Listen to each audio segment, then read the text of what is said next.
All right, so we'll give people a few minutes to get logged in, and then we'll kick Sounds things sounds good. off. I'm at the new office this morning. It's really lovely. It's really Awesome. lovely spots. I'm excited about seeing some people over here. That's very cool.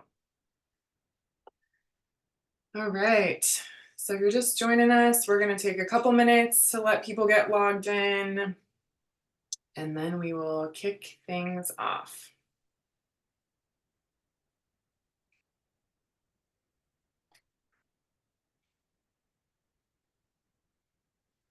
Since we're still discovering a couple of things here, maybe we can think about music Oh, yeah.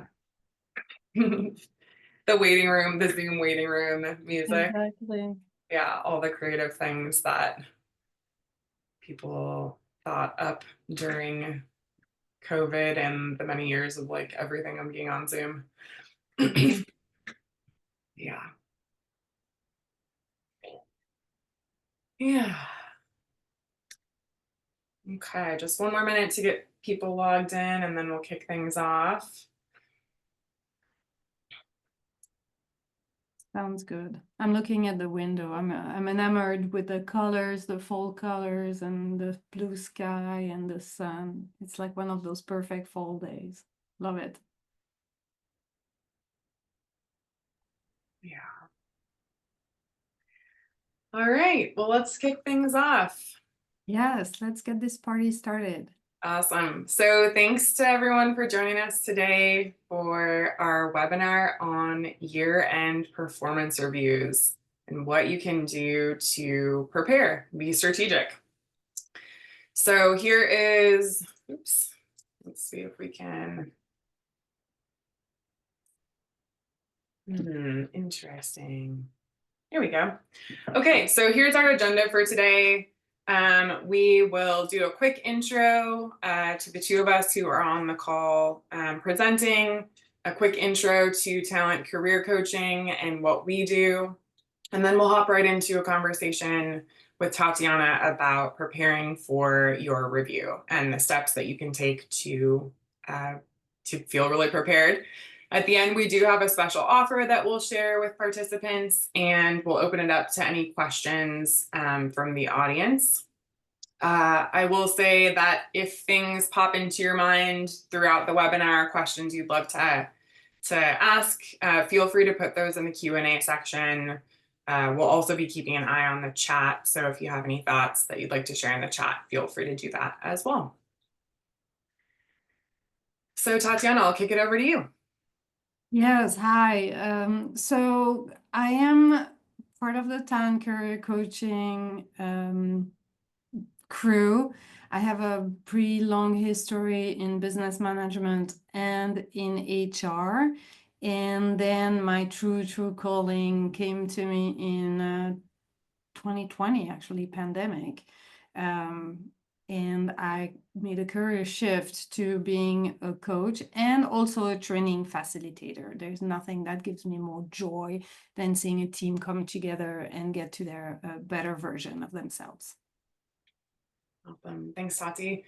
My name is Ruthie. I'm also one of the coaches on the team at Talent.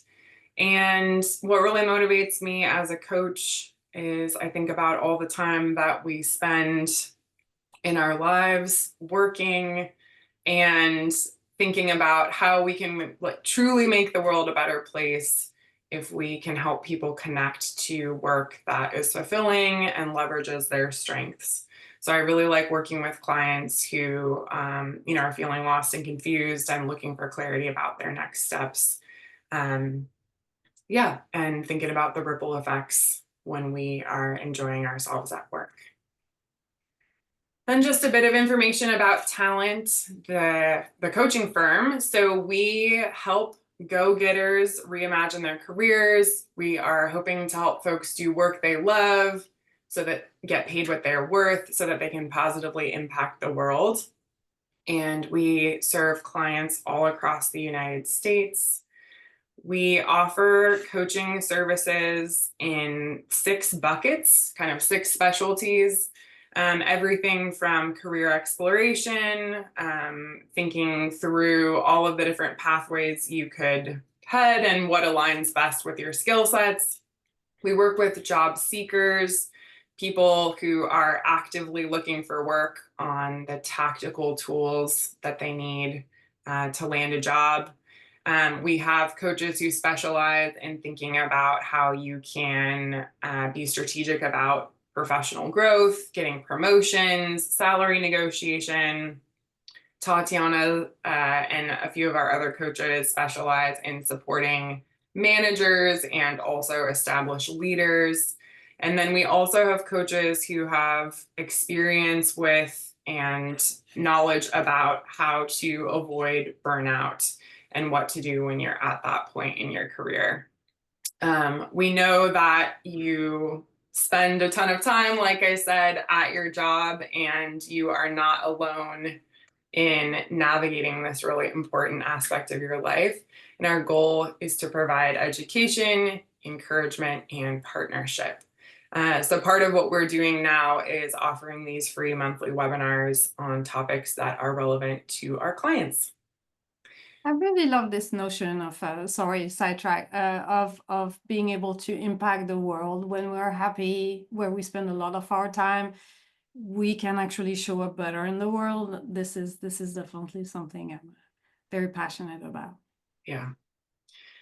All right, so I'm gonna stop sharing my screen, Tati, and let's just jump right into it. Let's do it. Getting into the conversation. So when we are thinking about annual reviews, right? It's that time of year where we have clients, they know their annual reviews coming up and they're wondering what they can do to get ready for that. I'm curious, just if you could start by telling us what are the benefits of taking the time to prepare for your annual review? Yeah, thank you for the question. I like to look at it through a couple of lenses. I think the first one is very simple, which is that preparation breeds confidence. So by just taking the steps to really get ready for the conversation, you're going to show up differently. You're going to feel way better about the moment of the annual review. So that is applicable throughout life, right? Preparation breeds confidence. There is the other aspect, which I think we underestimate, is the fact that by being intentional, by really taking time, when you're going to show up for the conversation, you're going to send a message to your boss, manager, leader, however you want to call them, that you can be strategic, that you can be intentional, proactive, that you are not just going through the motions, but you're really showing up with a message of, I care about my career and I want to make the best of this conversation. And the last one piece I think is an interesting tidbit is we think about performance reviews as looking backwards. What did I do during the year? It is also an opportunity to do a little seed planting. Mm. Do you want a raise? Do you want a promotion?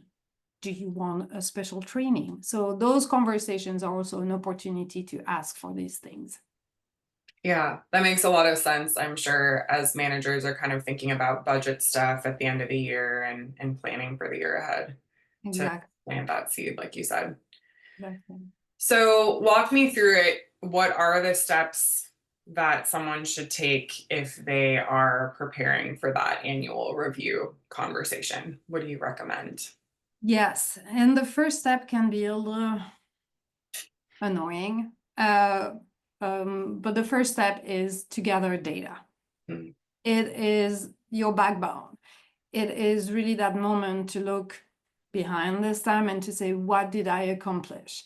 What did I accomplish that is linked to my job description? What did I accomplish that is linked to special projects or KPIs, goals, OKRs, whatever you want to call them? And then start thinking about how you are going to tell that story to your boss. I think I've made that mistake for sure in my career of looking at my boss and thinking, of course, they know what I've done all year. And reality is most of us don't remember what we had for breakfast. And so it's unfair to ask your manager to remember all of those amazing things that you've accomplished, especially if they have more than one direct report. It's an enormous amount of work. So gather this information and then think about not only what you did, but how you did it. Hmm. Yeah, I think that you're making a great point there, that people have this like misconception that hard work and putting in all this hard work is enough, like that people will recognize you and remember you for all the work you accomplished. But that's a great reminder that everyone's busy and it's hard enough for us to keep track of our own stuff, let alone a manager keeping track of everyone else. But that's a point I want to bring up too, is I know for myself and for a lot of my clients, like that gathering data is really challenging, right? You just mentioned we can't even remember what we ate for breakfast. So if we're faced with thinking back over the course of the year and trying to, capture all of our impact, what should we do? Yeah, yeah. Well, in an ideal world, you will have a special folder and that you will have kept track of your successes and all of your projects. And it can be an Excel spreadsheet or it can be a OneNote, whatever. You will have kept close attention. That's in an ideal world, and very few of us do this year in, year out. So, hint, hint, you might want to start for 2025. But if that doesn't work, a good way to do it is go back to your calendar. You go back to your calendar and you go week by week. What are those meetings that I had? Do they jolt any type of memory about a special project, or even not a special project, but you have a job description, right? You have your baseline of work, and those meetings might help you remember what you were doing. So going week by week and really looking at what you might have done during a certain period of time. I think another good thing is, did you receive feedback? Mm-hmm. So I would encourage all of you to have a folder in your inbox, for example, or to when you receive a written feedback, keep that in that special folder. Or if you receive even a Slack message that says, hey, you did great there, just take that and put it in your annual review folder or something like that. That is great information, not only on what you have accomplished, but you will be able to thread that story about how you accomplished it. Okay. I love that idea of having like a yay folder or a success folder or something where you can look back and be like, yeah, I did do that and I did it really well. Here's proof. I think Yeah. that's great. What about, is there a value in sharing that ahead of time? If you've like gathered the data and put it together, what do you do with that before the meeting? So there are two things we can think about. Is one is that that preparation breeds confidence. You've got it. It's in your back pocket. You're ready. One of my favorite trick in the book is to actually send the information to your leader ahead of time of the conversation. So we Mm-hmm. already said your leader is super busy. They might have to do more than one performance review. So send them a note and say, hey, I was preparing my performance review. I was thinking about the past year. I thought I would send you my notes so that can help you do your write the review for me.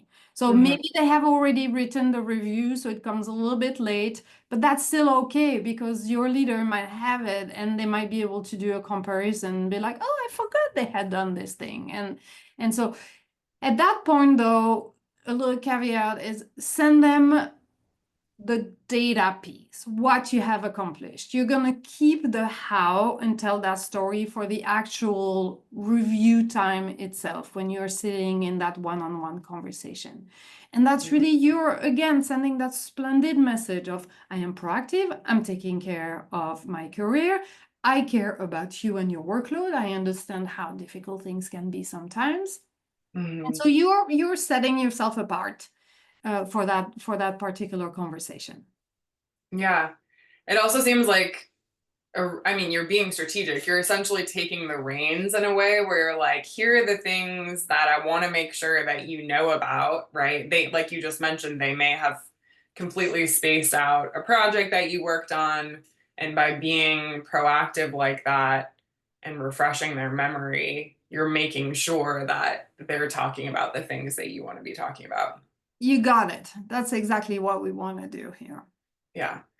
That seems smart. Okay, so you gathered the data, you went back through your calendar, you've looked back at your success folder or your yay folder, and you have all of the different projects and accomplishments from this year. So at that point, then what's the next step? So then it's communicating how great we are with that manager. And I say that a little facetiously, but it's very important, that confidence piece, to really, nobody is going to toot your horn. Very rarely, let's put it that way. So it's really important to learn that skill of basically stating the truth and what you have done. There is a framework. I'm a big fan of acronyms to help us organize our thoughts. So it's the PCOR. So when you're going to tell the story, you're going to start by talking about what is the project or the task. So it's the P from the PCOR. What were you set to accomplish? So, for example, it would be, I wanted to increase my client outreach by 10%. Okay. So then the C of the PCOR, the C stands for challenge. What challenges did you meet? So the challenge here is like, my market was saturated, for example. Then you're going to take the O, which is overcome. How did you overcome those challenges? So you went after a different market, you just found a different niche, whatever the story being. So we have the project, we have the challenge, we have how you overcome it. And then of course, the last one is, what result did you yield? Were you able to get to that extra 10%? Did you do 12%? Did you do 8%? What results did you get? Okay. Sounds a lot like the STAR interview method, which we talk a lot with our clients about, where you're giving that like tangible story. People love listening to stories, but tangible evidence of the impact that you had throughout the year. Exactly. It's a way to organize our thoughts to tell that story. Okay. Absolutely. Yeah, that makes a lot of sense. Mm-hmm. I can imagine too, for myself, as someone who gets pretty nervous when I go into an interview, very anxious in general about that. I think also I've experienced a lot of anxiety thinking about performance reviews too. And I know that thinking through some of these answers, I can imagine mapping those answers out in my head could help me alleviate some of that anxiety, making sure that I know what I'm going to cover. That's important to me in the conversation. Yeah, noting in your head and on paper, right? Get that even if it's just an outline to remember. You can have a sticky note with PCOR just so you remember how to organize those thoughts. Yeah. Okay. So we gathered the data. We've thought through some examples using that PCOR framework to capture the results. What else goes into the conversation?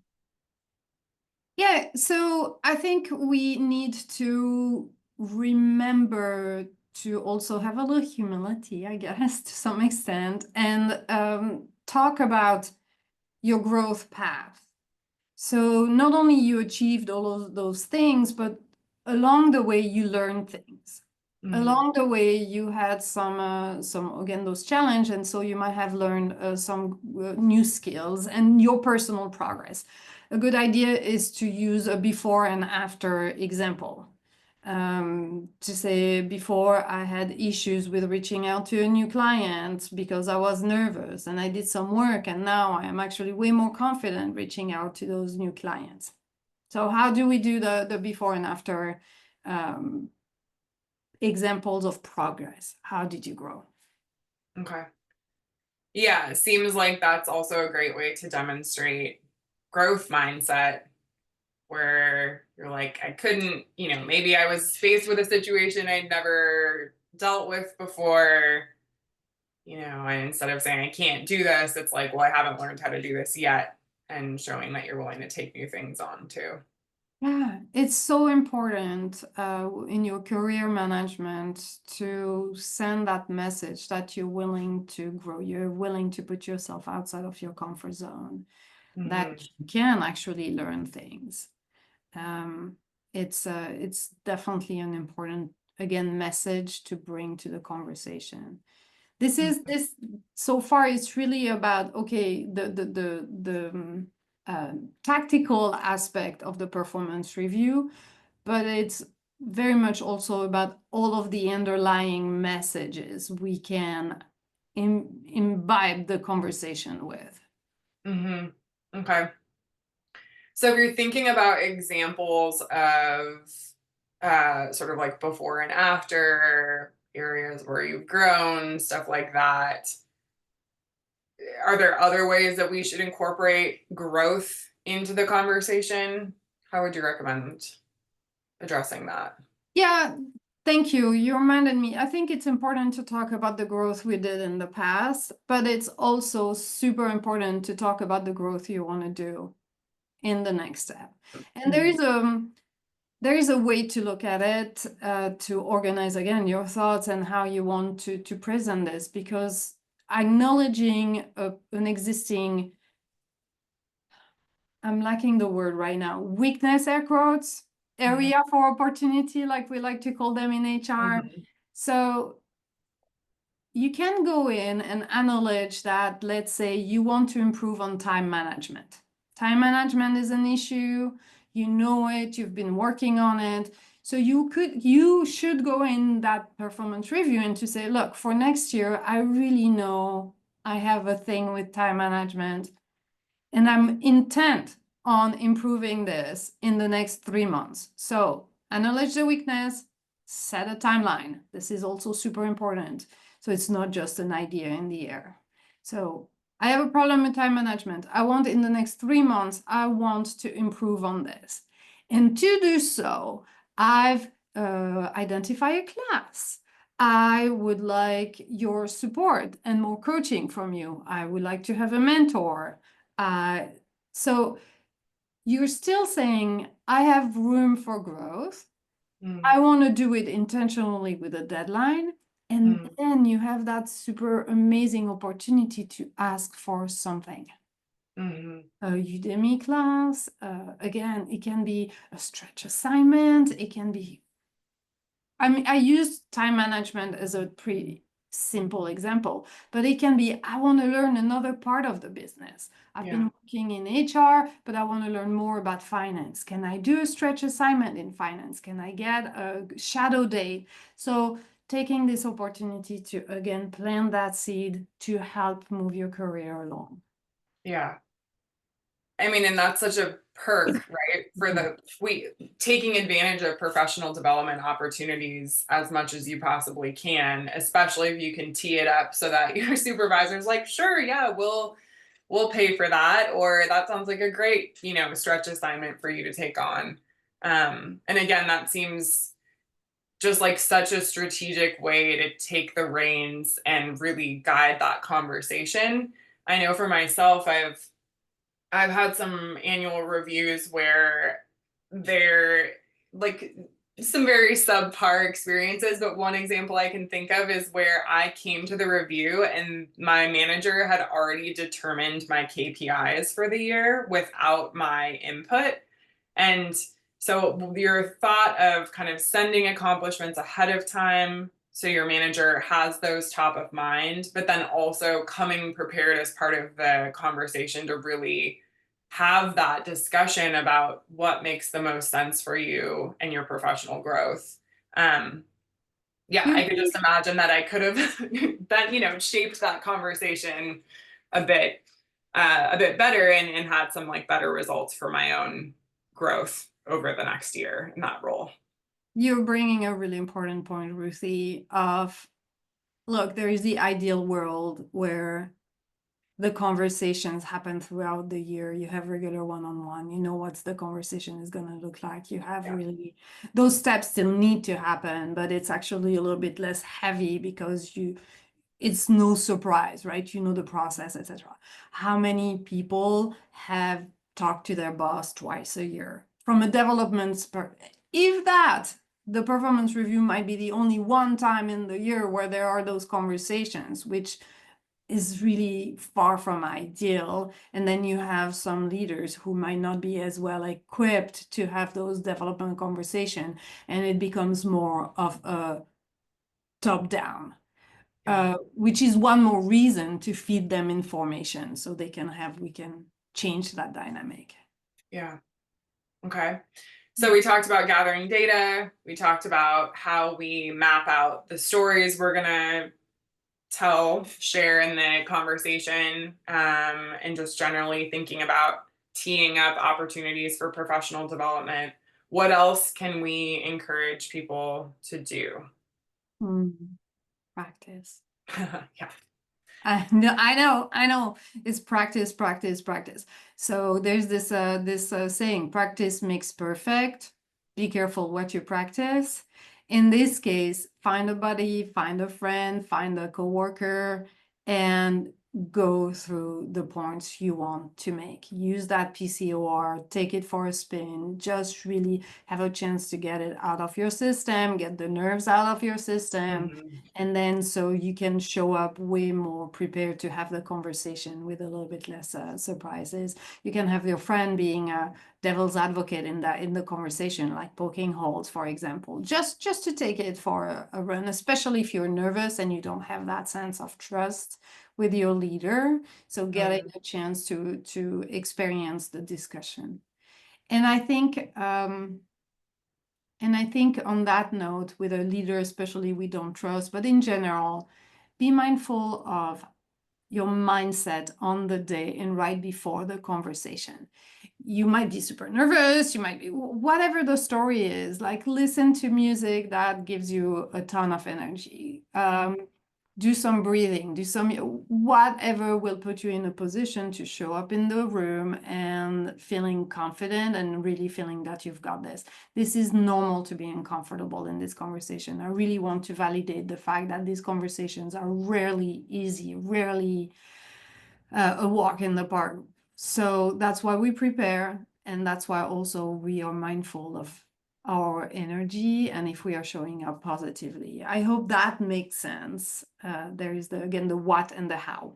Yeah, I was just thinking like power poses. I know you talk a lot about like Mhm. thematic kind of posture and what it means to straighten your spine and how that builds confidence. Um, and yeah, I'm just thinking about, you were saying in an ideal world, like we've mentioned that several times, like an ideal world, you have an amazing relationship with your supervisor. They're already tracking all of these things and thinking about your professional growth. And then, yeah, there are people who don't have great relationships with their supervisors. And yeah, how can you kind of de-stress and prepare and be ready to be successful?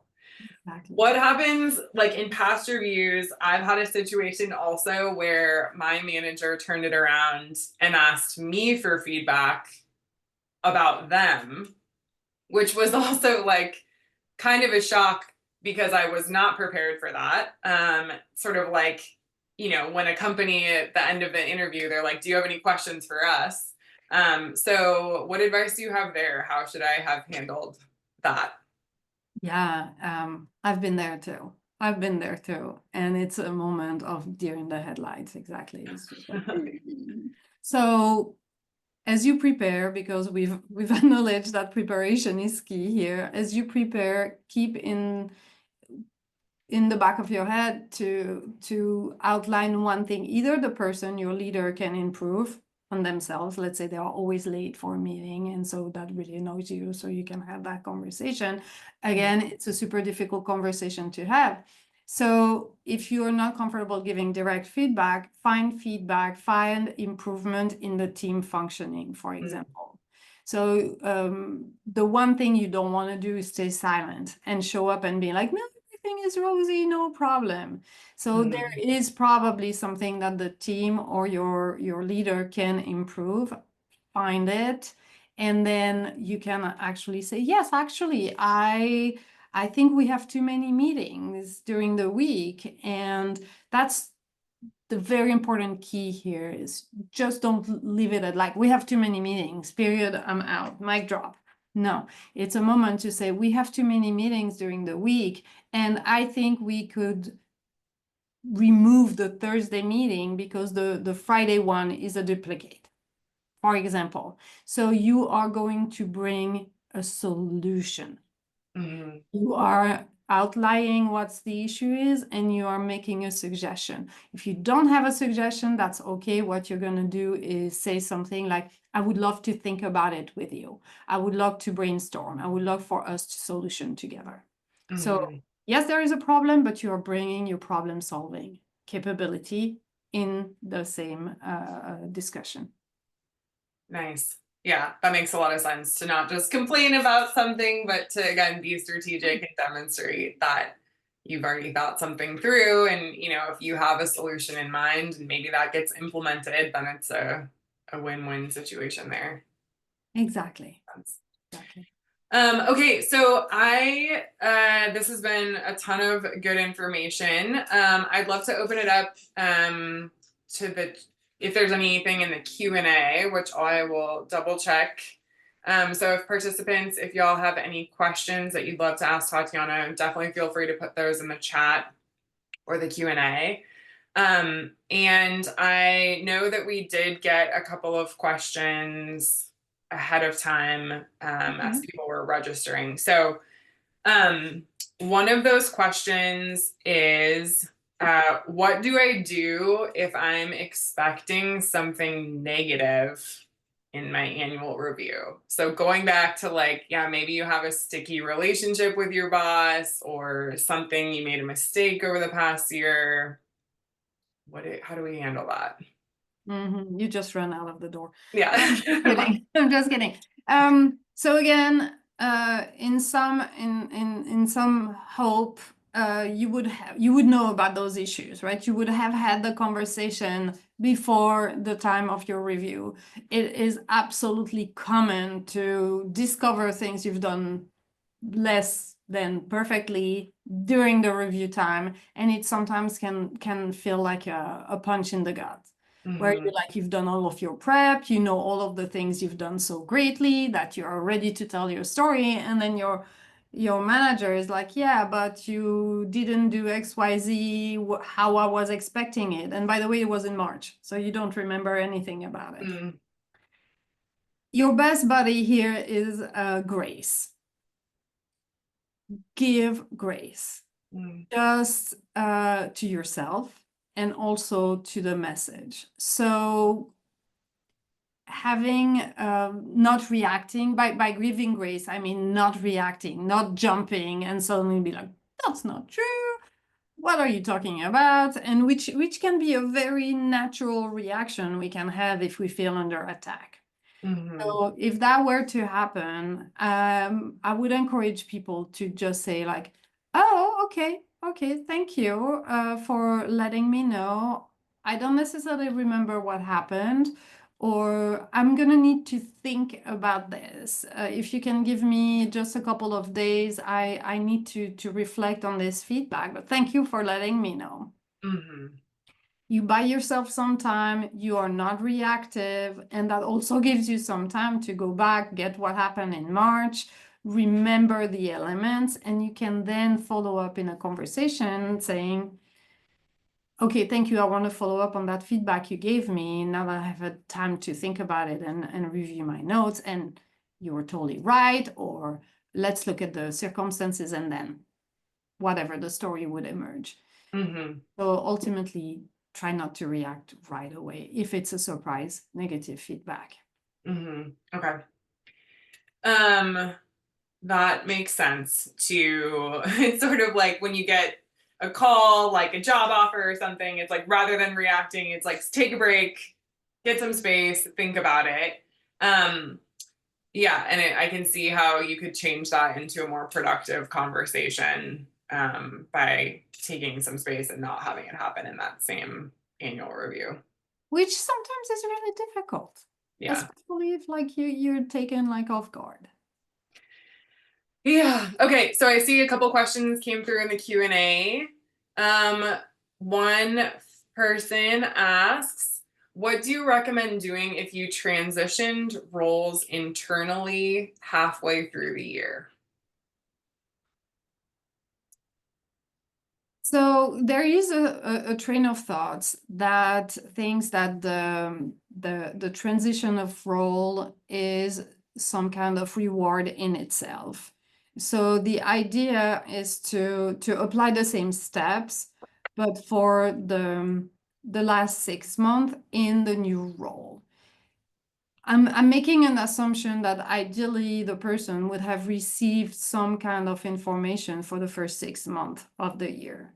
Now, if the person has not, if it was completely blank, I think it's important to still have those first steps of gathering data and having a clear picture of the first 6 months in case the conversation shows up.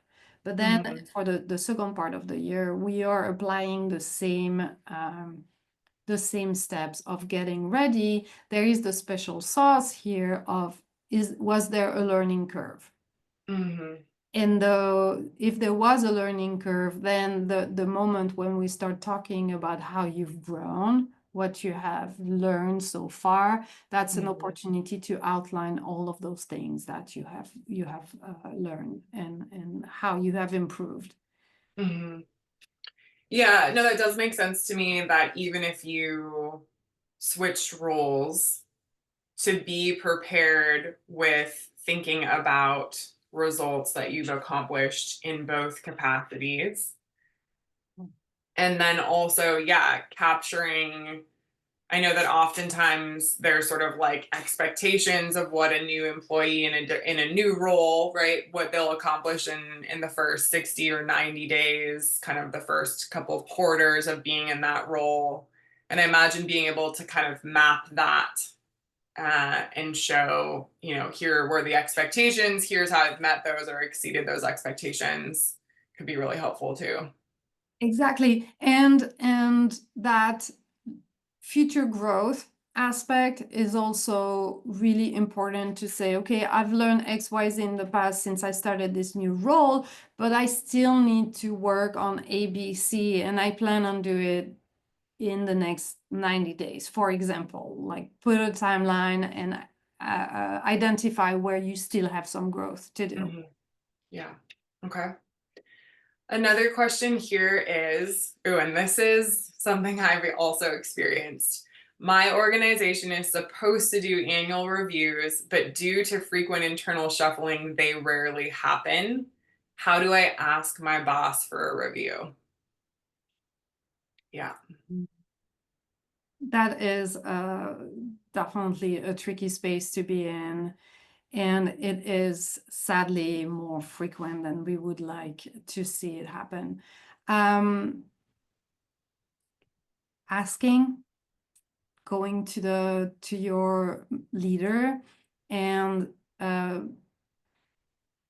sit with them and say, hey, can we look at what was done, what I accomplished, what I would like to accomplish in the next year, and lining it up as I care about my career. And so I would really love to have that conversation with you. And leading with empathy as much as possible to say, I know we are super busy. I know we just shuffled. I would feel better if we could actually kind of set the stage for 2025 and have that conversation and gather feedback if that's appropriate. Ask for it. What I'm going after is ask for it in a kind way, but ask for it. Yeah. And I like what you're saying, where you're really thinking about it from, like I want to make sure that I'm on track. I want to make sure that, my priorities align with the priorities you have for this role, and coming at it from that really empathetic angle. The boss, if your supervisor is like shuffling around and handling a lot of work, they probably feel the pressure of not being able to check in with employees too, but to come at it from like, how can I support you by making sure that I'm doing what needs to be done and you remember what I accomplished and stuff like that. That makes a lot of sense. And we are back to that preparation, right? Line up your data, line up the what and the how. Be sure that you're ready to spoon feed this to your leader. So Mm-hmm. don't feel that they have to spend 5 hours or 2 hours or whatever creating an actual review. Yeah. And I know it's unfair, right? I know it's unfair. The leader is supposed to drive this process.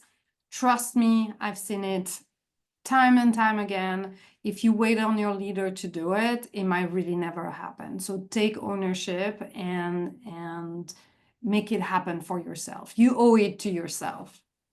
Yeah. Okay.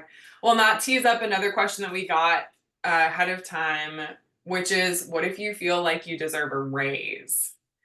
How do you start that conversation and tie it in with your annual review? Yes, yes. We could have a webinar just on this, right? Yeah. We have just a couple minutes left, and we could actually probably have a full workshop on this. So let's go back to the basics, gather your data. Why do you think you deserve a raise? Underpaid compared to market? Did you take new responsibilities? Do you have a new title certification? What is the story? Do you truly deserve a raise? Like versus like, no, I just want more money. So if you can gather your data and make a point why you deserve more money, that will be super helpful. The other piece is get ahead if you know the budget cycle in your company. Get as early as possible in that budget cycle because you're going to stand out with your leader and they will have you in mind. And when it's time to attribute funds, they will know that you are probably more in line to get more money than somebody else because you've done the homework and you've told your story. So I know I've said it several times, go back to your data and the facts behind that request. Yeah, that makes sense. Come with tangible evidence, get ahead of it. Yeah, make their job easy for them to connect the dots over about why it's important. And I know a lot of times, like it's that time of year when raises are coming with annual reviews. So I think it makes sense to line that conversation up. And I'm going to go back to sharing my screen because that tees us up for you mentioned talking about what's next. And I think that having an upcoming webinar on salary negotiation and negotiating for a promotion makes a ton of sense. But what we have a couple webinars coming up over the next 2 months. In December, we're going to think about this sort of slump that typically happens at the end of the year as companies are kind of cooling down on hiring. Not a lot of people are in the office. What are the things that you can do to really leverage that downtime and build momentum for the beginning of 2025? In January, we're going to do a lot of cool stuff around setting goals for the new year. We're going to think about the science behind goal setting, how we can actually set goals that will keep throughout the year. And then thinking a little bit about vision boarding and like the neuroscience behind how we can manifest things. And then I'm super excited for a couple of in-person workshops that we have. I'm going to be running vision boarding workshops at our new location. We have a new office space, which is awesome.